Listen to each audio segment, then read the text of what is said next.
আজ কয়েকদিন অস্বস্তিকর গরম থাকলেও আবার হানতে যাচ্ছে বাংলাদেশে ঘূর্ণিঝড়। ঘূর্ণিঝড়টির নাম রাখা হয়েছে শক্তি। যেসব অঞ্চলে আঘাত হানতে পারে ঘূর্ণিঝড় শক্তি, ওই অঞ্চল নিয়ে কথা বলবো আজকের ভিডিওতে।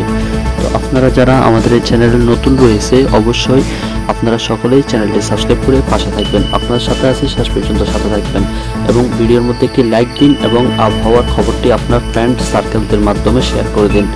তো আজকে যেসব অঞ্চলে আঘাত হানতে পারে ঘূর্ণিঝড় শক্তি, এই শক্তিকে নিয়ে কথা বলবো। ঘূর্ণিঝড় শক্তি হলো তীব্র গরমের মধ্যে এখন বঙ্গোপসাগরে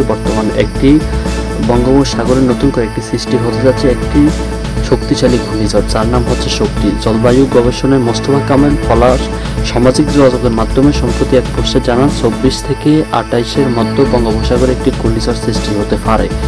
গবেষক এবং এই বিষয়ে বলছেন যে ঘূর্ণিঝড়টি নাম রাখা হয়েছে শক্তি এবং ঘূর্ণিঝড়টি 24 থেকে 26-এর মধ্যে ভারতের উড়িষ্যা উপকূল থেকে শুরু করে বাংলাদেশের চট্টগ্রাম উপকূল এবং যে কোনো স্থানে আঘাত হানতে পারে। তবে ঘূর্ণিঝড়টি ভারতের পশ্চিমবঙ্গ ও বাংলাদেশের খুলনা উপকূলে আঘাত হানার সম্ভাবনা নাই।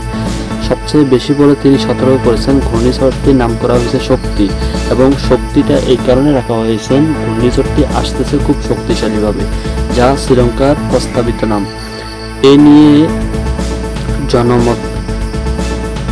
নিয়ে জনমতে নতুন করে উদ্বেগ লেখা দিয়েছে, কারণ এদিকে খুব ভয়ঙ্কর গরম, অন্যদিকে ঘূর্ণিঝড় এবং ঘূর্ণিঝড়ের যে আশঙ্কা, এই আশঙ্কাটি পুরো আন্তর্জাতিকভাবে অনেকটাই খুব ঝুঁকিপূর্ণ। বাংলাদেশের আবহাওয়া দপ্তর জানিয়েছেন এখন পর্যন্ত বাংলাদেশের শক্তিশালী ঘূর্ণিঝড় নিয়ে তেমন সতর্কতা জারি করা হয়নি, তবে পরিস্থিতি অনুযায়ী জানানো হবে ঘূর্ণিঝড় সম্পর্কে। তবে আজকে এতটুকুই ছিল। সকলে ভালো থাকবেন এবং আমাদের এই চ্যানেলটি সাবস্ক্রাইব করে সকলে ভালো থাকবেন এবং সাবস্ক্রাইব করে পাশে থাকবেন এবং ঘূর্ণিঝড়ের আপডেট পেতে আমাদের চ্যানেলটি সাবস্ক্রাইব